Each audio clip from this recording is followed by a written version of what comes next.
नागपंचमी है। संपूर्ण सनातन वासियों को मेरी ओर से नागपंचमी की बहुत बहुत बधाई। और चौरसिया समाज को आज बहुत बहुत संपूर्ण विश्व की चौरसिया समाज को हमारी ओर से बहुत बहुत नागपंचमी की बधाई हो, क्योंकि पूरा चौरसिया समाज कोई दूसरा नहीं है। संपूर्ण विश्व का चौरसिया समाज मेरे शेषनाग और भगवान के गले में रहने वाले वासुकी नाग के कृपा पात्र हैं, आशीर्वाद के पात्र हैं। संपूर्ण चौरसिया समाज को बहुत बहुत साथ। शमी की जो पत्ती होती है,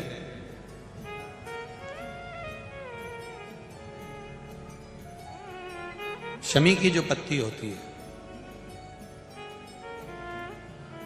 एक पत्ती में जितनी पत्तियां लगी होती हैं और एक पत्ती के अंदर, जरा ध्यान देंगे, जैसे इस पत्ती में ढेर सारी पत्तियां लगी हुई है, उस पत्ती में से भी एक पत्ती तोड़ोगे और एक पत्ती तोड़ने पर उस पत्ती को भी अगर गिनोगे तो उसमें बहुत सारी पत्तियां होती हैं। आज प्रयास करना, अगर कहीं आपको शमी की पत्ती मिले तो जैसे ये पत्ती, इस पत्ती को तोड़ा गया, इस पत्ती में से एक पत्ती निकाली गई और एक पत्ती निकालकर आप धीरे से रखना, और उसमें भी बारीक बारीक बारीक बारीक बारीक बारीक बहुत सारी पत्तियां नजर आती हैं। शिव महापुराण की कथा कहती है, जो सोमवार की अष्टमी हो या प्रदोष का व्रत हो या 12 महीने की शिवरात्रि हो या किसी भी दिन प्रदोष काल के अंतर्गत शंकर भगवान को एक शमी का पत्ता कोई भूलवश भी समर्पित कर देता है, तो जितनी एक पत्ती में पत्तियां होती है और उस पत्ती के अंदर भी एक पत्ती को तोड़ने के बाद जितनी पत्तियां होती है, उतने जन्म मृत्यु लोक में मनुष्य के नहीं होते। 84 लाख योनियों में से वो योनियां कट जाती हैं और देव योनि प्राप्त हो जाती है। एक शमी पत्र की इतनी महत्वता है। मकान आपकी पसंद का होता है, यहां बेडरूम बना दो, यहां बाथरूम बना दो, इसमें टाइल्स लगवा दो, इसमें ये मार्बल लगवा दो, इसमें ये कर दो, नल ये वाली डिजाइन का लगवा। मकान आपकी पसंद का होता है, पर मसान शंकर की पसंद का होता है। मकान आप पसंद करोगे, शमशान शंकर पसंद करेगा कि कौन से शमशान में तुझे जलाया जाएगा,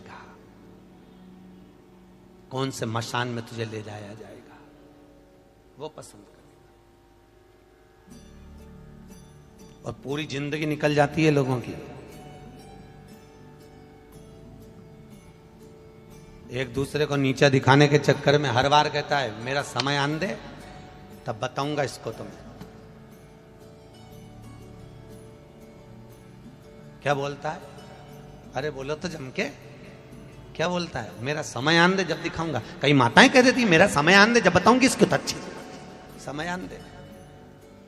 18 साल की आयु में आता है तो भी कहता है समय आन दे जब बताऊंगा। 30 साल की आयु में आता है जब कहता है एक बार मेरा समय तो आन दे तब बताऊंगा इनको, तो एक एक को, पूरे परिवार को, पूरे खानदान को समय आन दे जरा। 60 साल का हो गया फिर कह रहा है अभी आन दे मेरा समय, फिर बताऊंगा इसको। 70-80 साल की आयु हो गई फिर के मेरा समय आन दे फिर बताऊंगा तेरे को। और इतने में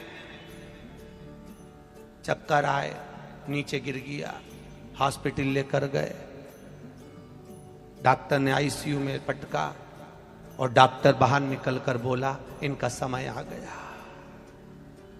डॉक्टर बोल रहा है। तब पलंग पे पड़े पड़े ध्यान में आया समय आना इसको कहते हैं। पूरी समय हर बचपन में सोचा था अभी खेलने की उम्र है, जवानी में सोचा भोग विलास की उम्र है, अधेड़ी में सोचा कमाने की उम्र है, और बुढ़ापा कब आ गया मालूम ही नहीं पड़ा। साहब कब आ गया मालूम ही नहीं पड़ा। इतना इतना प्रेम से आनंद से इतनी अच्छी जिंदगी जी रहे थे, यार कहां बुढ़ापा।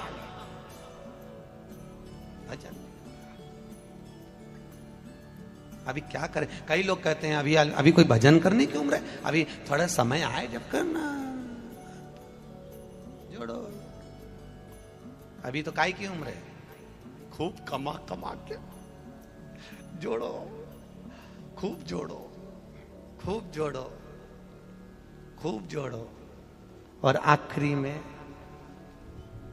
फिर यहीं, अरे बोलो तो, यहीं छोड़ो।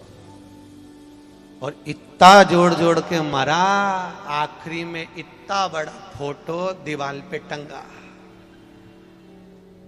इतना जोड़ा, कितना बड़ा फोटो। और पूरी जिंदगी रो रो के काम कर करके रो रो के मर गई, पर आखिरी में जो फोटो टंगा वो इस्माइल वाला था। इस्माइल, उसमें रो नहीं रही है। तुमने किसी के यहाँ गए होगे और फोटो देखा किसी का रोता हुआ? अरे बोलो जम के।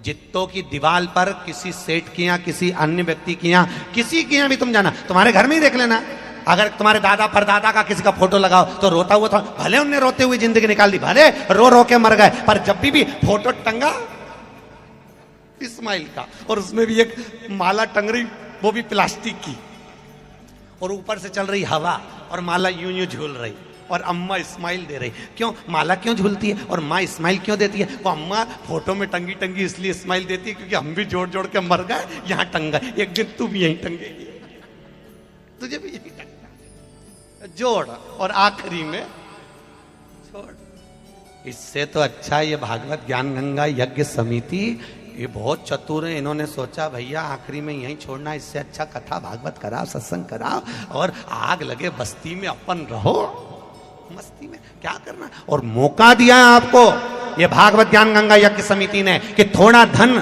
सत्कर्म में लगाइए। अभी हमने सुना कि महाराष्ट्र के इस क्षेत्रों में अकाल पड़ा हुआ है, पानी नहीं है, बड़ी आफत चल रही है महाराज।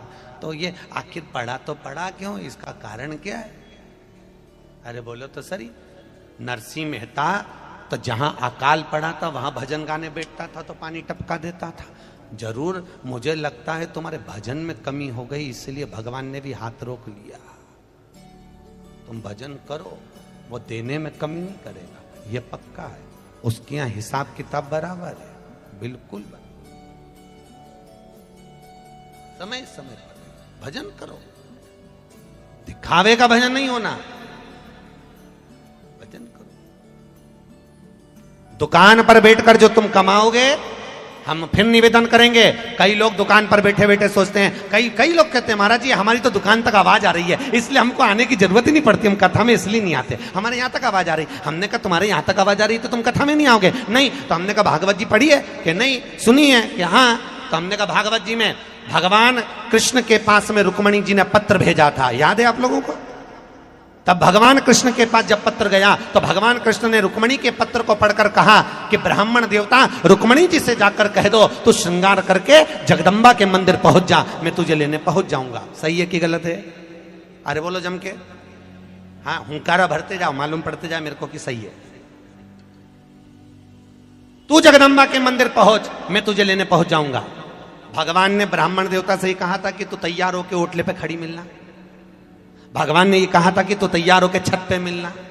अरे बोलो तो सही, बोले थे? भगवान ने ये बोला था कि तू तैयार होके तेरे घर के बाहर खड़ी मिलना? नहीं, भगवान ने कहा श्रृंगार करके जगदम्बा के मंदिर जा, मैं तुझे लेने पहुंच जाऊंगा। क्योंकि भगवान भागवत के माध्यम से, दसम स्कंद के माध्यम से भगवान ये बताना चाहते हैं कि तू मेरे दरवाजे तक पहुंच जा, फिर अंतिम अवस्था में मैं तेरे दरवाजे पर पहुंच जाऊंगा।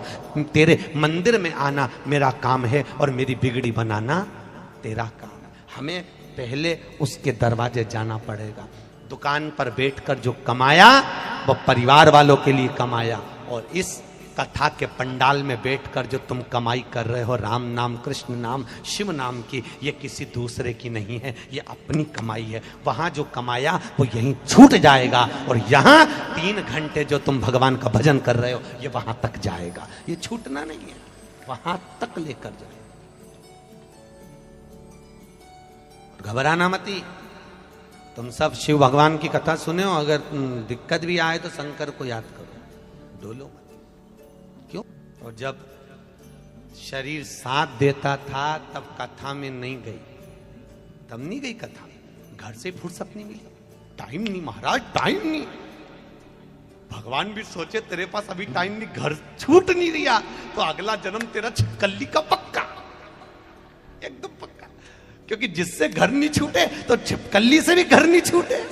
भगवान ने कहा तेरे से घर नहीं छूटे, तो उसी घर में छिपकली बन के भेजूंगा, क्योंकि तेरी आदत तेरे से छूट ही नहीं रही, टाइम पे तो घर से निकल ही नहीं रही, तेरे से घर नहीं छूटे। तो भगवान ने कहा इससे घर नहीं छूट रहा। भगवान ने यमराज से कह दिया बना छिपकली पटक दे, उसी मकान में भेज दे।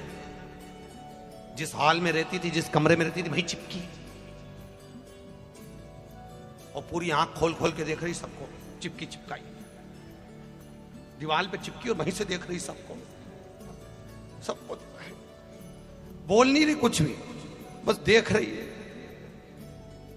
अच्छा 3-4 बार भगा दी भी, फिर आ गई, वापस चिपक गई, फिर छोरा छोरी ने झाड़ू से भगाया है, इसके बाद फिर आके चिपक गई, फिर देख रही है। इतने में छोरा छोरी दौड़ के आया, मम्मी मम्मी, वो तो ऐसे घूर घूर के देख रही, क्योंकि उसको मालूम नहीं है ये घर की डोकरी, घर नहीं छूटा, इसलिए चिपक गई। कौन समझा?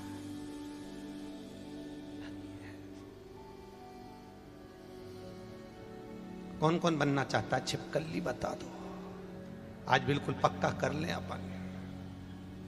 अब तुम तो घर छोड़कर आई हो, परिवार छोड़कर 3 घंटे कथा में आई हो, तुम्हारी चिंता नहीं है जी जियो मेरे को, जो नहीं आई दिक्कत उसकी है। वो कहते ना तेरा क्या होगा रे कालिया, तकलीफ उसकी है,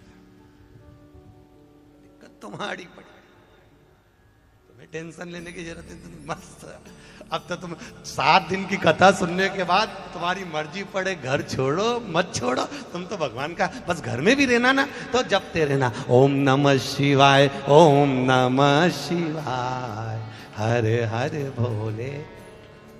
बस घर में जहां रहो बस जपते रहो, काम करते रहो और नाम जपते रहो। तुमसे ये नहीं कहा कि माला पकड़ के बैठो, माला भी नहीं पकड़ना अपन, वहां चलते फिरते जपो, क्योंकि अंतिम समय में माला पकड़ने की टाइम नहीं रहेगा। रहेगा क्या? तुम्हारे प्राण छूट रहे हो, और प्राण छूटते समय तुम बहू से थोड़ी ना कहोगे कि मेरी माला ला दे, उसके बाद ही मरूंगी, और मालूम पड़े बहू माला लेने गई, उतनी देर में निपट गई, तो माला के चक्कर में नहीं। हाँ, और जब तक हाथ पैर साथ दे तो खूब जपो। माला माला जपने में तो, माला जपना कोई साधारण बात है क्या? दुकान पे काय के लिए लोग बैठते हैं? क्या करने के लिए बैठते हैं दुकान पे? है कमाई करने के लिए। अरे बोलो तो सही, माल कमाने के लिए बैठते कि नहीं बैठते? तो हमारे यहां सीधी सीधी बात बोली गई है, माला माल बनना है किसी को। कौन कौन बनना चाहता है? हाथ उठाओ जल्दी से, माला माल जो बनना चाहता है। बस 1-2 ही लोग हैं माला माल बनना चाहते, बाकी सब भिखारी बनना चाहते हैं। अरे बोलो तो सही, माला माल बनना चाहते हो ना? तो माला माल बनने के लिए सबसे पहला शब्द क्या लिखा है? माला माल बनने में सबसे पहला शब्द कौन सा है? माला, फिर आया माल। पहला शब्द क्या है? माला माल। तो पहला शब्द क्या है? माला फिर माल। तो सीधी सीधी शिव पुराण कह रही है कि माला को पकड़ोगे तो माल अपने आप आएगा, अपने आप। पर दुनिया के लोगों ने माल के चक्कर में माला छोड़ दी, तो ना तो वो माला के रहे ना माल के रहे।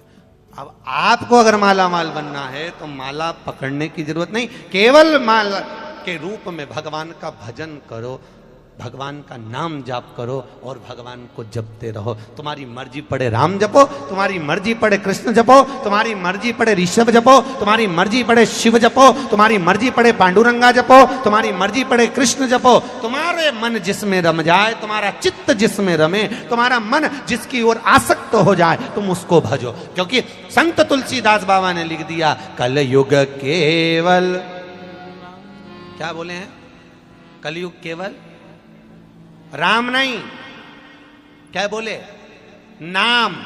राम नहीं लिखा, क्योंकि तुलसीदास जी को मालूम था कि कलयुग में बहुत सारे पंथ हो जाएंगे, कोई कुछ बोलेगा कोई कुछ बोलेगा, इसलिए उन्होंने राम नहीं लिखा।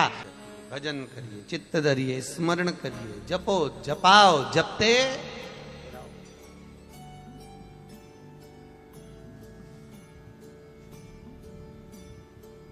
कथा का टाइम क्या है? जम के बोलो। 6:30 से 9:30। ये भागवत ज्ञान गंगा यज्ञ समिति वालों को रात में कथा रखने की कौन सी पड़ी? क्यों रखी रात में कथा? है सबको टाइम मिले, इसलिए नहीं नहीं, समिति के लोगों ने रात को कथा इसलिए रखी है